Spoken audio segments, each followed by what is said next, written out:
Man United host Tottenham Hotspur. Spoke Mhm. to a few Spurs fans today on other shows I've done, and they've all said we're excited for Turbo Timo to turn up, and a lot of Spurs fans think they're going to beat us. How do you see this game going Sunday afternoon? Is it going to be a Spurs demolition? A Man United going to pull off a little bit of a shock? How do you see it going, brother? You know, this is the first time you actually didn't DM me pre-game to ask me for the results, so you can kind of change the title up. By the way, guys, when Terry says, like, he actually asks the guys that are coming on, he really does. He usually asks me before, who do you think is going to win, stuff like that, so he can adjust the title. I'm going to shock the world. I think Man United are beating Tottenham Hotspur. I think Tottenham Hotspur fans have been absolutely delusional about this game and about their front line. The front line of Brennan Johnson, Richarlison, and Timo Werner, or whoever the hell else they have in that front line, does not scare anyone. I'll be real with you. This is the weekend of inferiority complexes. And I think Tottenham Hotspur have an inferiority complex when it comes to Man United. I don't even remember when's the last time they even beat you at Old Trafford. What, lockdown season, like 6-7 years ago? Yeah, And you've yeah. been, yeah, 4 or and you've 5 been years ago, yeah. trashed like for maybe 3 of those years. So like they usually don't do well at Old Trafford. I despise Man United more than anything, but it's always like Tottenham Hotspur just don't have what it takes to step up away at Old Trafford. And I think this theme will continue this weekend. I think Son is going to be a massive miss. There's one player as well who's going to be a massive miss that many people aren't talking about. That's Pape Sarr. Because Pape Sarr has been holding together their midfield in the absence of Bissouma and in the absence of Maddison. He's been the guy like actually holding them together and keeping the shape, keeping the structure. I think that's going to be a massive miss as well. The only positive from the Spurs perspective is possibly there is a slight possible return of James Maddison, maybe, or someone like that, you know. Like it's been news that maybe 1 or 2 of the injured players could be back. I don't know how true it is, whether it be Van de Ven or Maddison, maybe one of them. But this game, all eyes are on Ten Hag, because Ten Hag's tactics and his system could win them or lose them the game. Tottenham Hotspur cannot play against a low block to save their life. Ten Hag, you're already in trouble. Like 3/4 of the fan base want you out. Just for once in your life, do what's right. And what I mean by do what's right, play defensive, have a low block against Tottenham Hotspur, hit on the counter-attack. There is just nothing else that Man United should even attempt doing. And I think with the likes of Garnacho, Rashford, and Højlund on the counter-attack, they should be able to score in this game. And Timo Werner ain't scoring a goal. Let's cut the crap, guys. Well, there's a lot of Spurs fans I say online referring to him as Turbo Timo. Turbo Timo. What's your thoughts on this deal now? A week to reflect on it.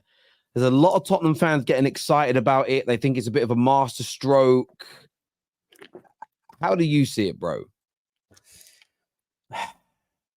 You know, the problem is the fact that we're not all supporters of Manchester City has turned certain sections of certain fan bases into accountants before they're even football fans. People will come here and say stuff like, it makes sense from a financial perspective. Okay, does it make sense from a footballing perspective? No, it does not. We've seen Timo Werner at Chelsea. He absolutely stank at Chelsea. You know, he was an even bigger disaster than Nunez. And then we've seen him at Leipzig. He's actually only played 200 minutes this season. I don't know how Spurs fans are trying to gas it up like it's some sort of good signing. This ain't no good signing. This is a terrible signing. I don't care if it makes sense from a financial perspective. And signings like this is exactly why Spurs are where they're at. And I'll tell you why now. Time to expand on the Spurs thing right here. Here's the thing with Tottenham Hotspur. Back in my chair. I'm going to sit back, crack my neck, and let's listen. As things stand, Tottenham Hotspur are 1 point behind Arsenal, 3 points behind City, and I think 4 or 5 points behind us, or 6 points behind us, with having to play a right back and a left back at centre back. That's good. So this is them having to essentially adapt to massive injuries in the team. Van de Ven has been out. Romero's out 35% of the time anyway, but Romero's been out. Bissouma's been out. Maddison's been out. And Son is going to go now, and they're in this position right here. They are in this position, 1 point behind Arsenal Football Club. So when you look at Tottenham Hotspur, there is not a single person right now that can convince me that Tottenham Hotspur do not have a chance of winning the English Premier League. Because City don't look that convincing. Arsenal don't look convincing. Liverpool, as a Liverpool fan myself, I'll tell you there are question marks even about my own team. I still believe we need transfers to be able to kind of go to the next level. But when you look at Tottenham Hotspur, they genuinely have a genuine, honest opportunity at winning this league. And remember, people need to remember something. While Liverpool are playing Europa, Arsenal are playing Champions League, City are playing Champions League, Spurs ain't got no Europe to worry about as well. So they play once a week. What is this? Just FA Cup weekends they've got to worry about? I think if Daniel Levy and if Tottenham Hotspur as an institution had any ambition to win, to actually become a winning football club, they go out in this January and they sign what's needed. People keep saying, who's available? Who's available? Listen, money talks, bullshit walks. Everyone's available for a certain price. Like, let's say Mo Salah obviously is not up for sale, right? If Real Madrid call Liverpool and offer 500 million, we're obviously going to sell him. Like, let's be real. Like, everyone has a price essentially in the world of football. So you cannot tell me Spurs cannot find an elite striker to bring in or an elite midfielder to bring in. The midfield market right now, there's so many options in the world for them to bring. The centre back market, I can go to Todibo, I can go Inacio, I can go Diomande, I can mention so many centre backs that can come in and improve Spurs. I believe if Spurs made 2 or 3 right signings this January, they would actually put themselves in a title race and possibly win the league this season. Wow, I mean, that's you signed Dragusin and Werner. Not worried. But you called them imposters. Now you're saying they've got a chance to win the league. They are imposters. They are imposters when they're top of the league, undefeated. That's not the real Spurs. And I think, and I think even with their team fully fit, had Spurs had 0 injuries, they still wouldn't be top of the league right now. I still think they would have dropped points because people were pretending that Spurs were just absolutely destroying opposition and no one had a chance against them and shit like that. You even mentioned it yourself in the Man United game. They won 2-0. Bro, Man United hit the bar like 2-3 times, like stuff like that. We know in football, sometimes luck goes your way, sometimes it goes against you. And in those first 8-9 games, it looked like everything was going Spurs' way. Literally everything was going Spurs' way, including the biggest robbery since VAR we've ever seen. So stuff like that was always going in Spurs' way. Now, maybe stuff will pull in the other direction. But I think Spurs, had they spent money and they took it seriously, I think they would be in a better position. But they're here signing Werner and Dragusin. I'm shaking right now. They've signed Timo Werner. I'm so scared. Come on, man. They're also looking at potentially dropping between 45 and 55 million on Conor Gallagher.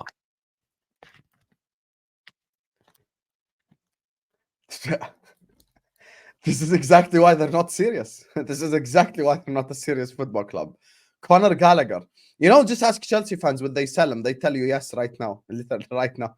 3/4 of them would be happy to get rid of Conor Gallagher. So, yeah, this literally proves when it comes to standards that it's not necessarily the fans that are the problem. It's the ownership. It's the people underneath that, the structure.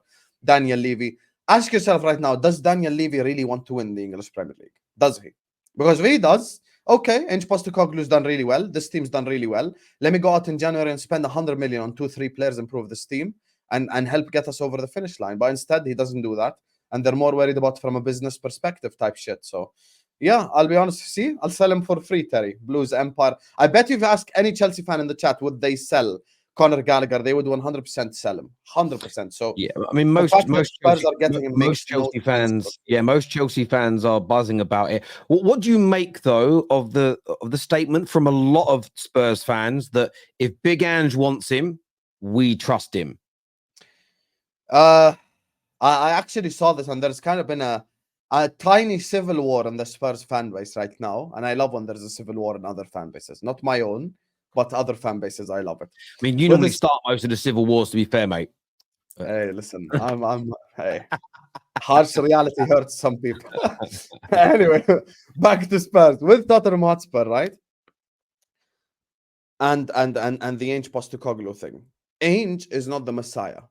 Ange been managing for 30 years. He's not some new guy. Ange could be wrong. This is breaking news, Spurs fans. I know you all have Ange posters in your room and you look at them before you sleep and you give your little picture a kiss on the phone and then you go to bed. Ange Postecoglou is not infallible. He is capable of making mistakes. Gallagher is a wrong transfer. Werner is a wrong transfer. You're just going to end up with 2 of Chelsea's rejects, essentially, and try to take your club to the next level. If Chelsea, who are 10th, are willing to sell Conor Gallagher, it tells you all you need to know about the level of player that you're getting. When it comes to Ange Postecoglou, by the way, Jurgen Klopp doesn't have the best talent ID. I've said this before multiple times. No manager in the world is perfect. Pep Guardiola did not stay up at 3 a.m. watching River Plate compilations to buy Julian Alvarez. He did not do that. People came to him and were like, there's player X who does this, does that, does this, does that. And then he was like, okay, get him in it and let's cook. But with Tottenham Hotspur, there's a serious lack of ambition. And if Ainge wants him, then Ainge is wrong. And Ainge could get things wrong, just like he got the high line wrong against Chelsea, just like he's done multiple things wrong this season. Mistakes can happen with managers. If Jurgen Klopp actively says, I don't need a centre back this January, he's wrong. I'll say that about my own manager because people get upset when I mention their manager. Ainge is not the Messiah. Ainge is not the second coming, of he is someone who just is a manager who's come and improved Tottenham Hotspur, but at the same time can make mistakes. Gallagher is a mistake. Werner is a mistake. Dragusin, time will tell. But the fact that Bayern were looking at him is a positive indication. But I don't know how positive it is because they did get Eric Dyer. So, I don't know what to say, to be honest with you. So, that Eric Dyer transfer just, messed up everything we knew about Bayern Munich. That Eric transfer, that could, like in Back to the Future, where they made one change and it ruined everything. I feel like that transfer could. We spoke for years, FFP could ruin football, billionaires could ruin football, fans can ruin football. I think Eric Dyer to Bayern Munich could be the beginning of the butterfly effect that causes a tsunami for football. It's such a mad transfer. It is crazy, but fair play to him. Listen, imagine flopping at Tottenham, but your move from there is to a club that is so much bigger and better than Tottenham will never be Bayern Munich. Tottenham will never be uttered in the same breath as Bayern Munich in anyone watching this show's lifetime, ever. Imagine you get that level up. Honestly, it's crazy. It's actually crazy. Can't believe it. By the way, we're talking about standards and stuff like that. Let's say Daniel Levy, and we're saying, stuff like Ainge wants him, blah, blah, blah. Okay, no problem.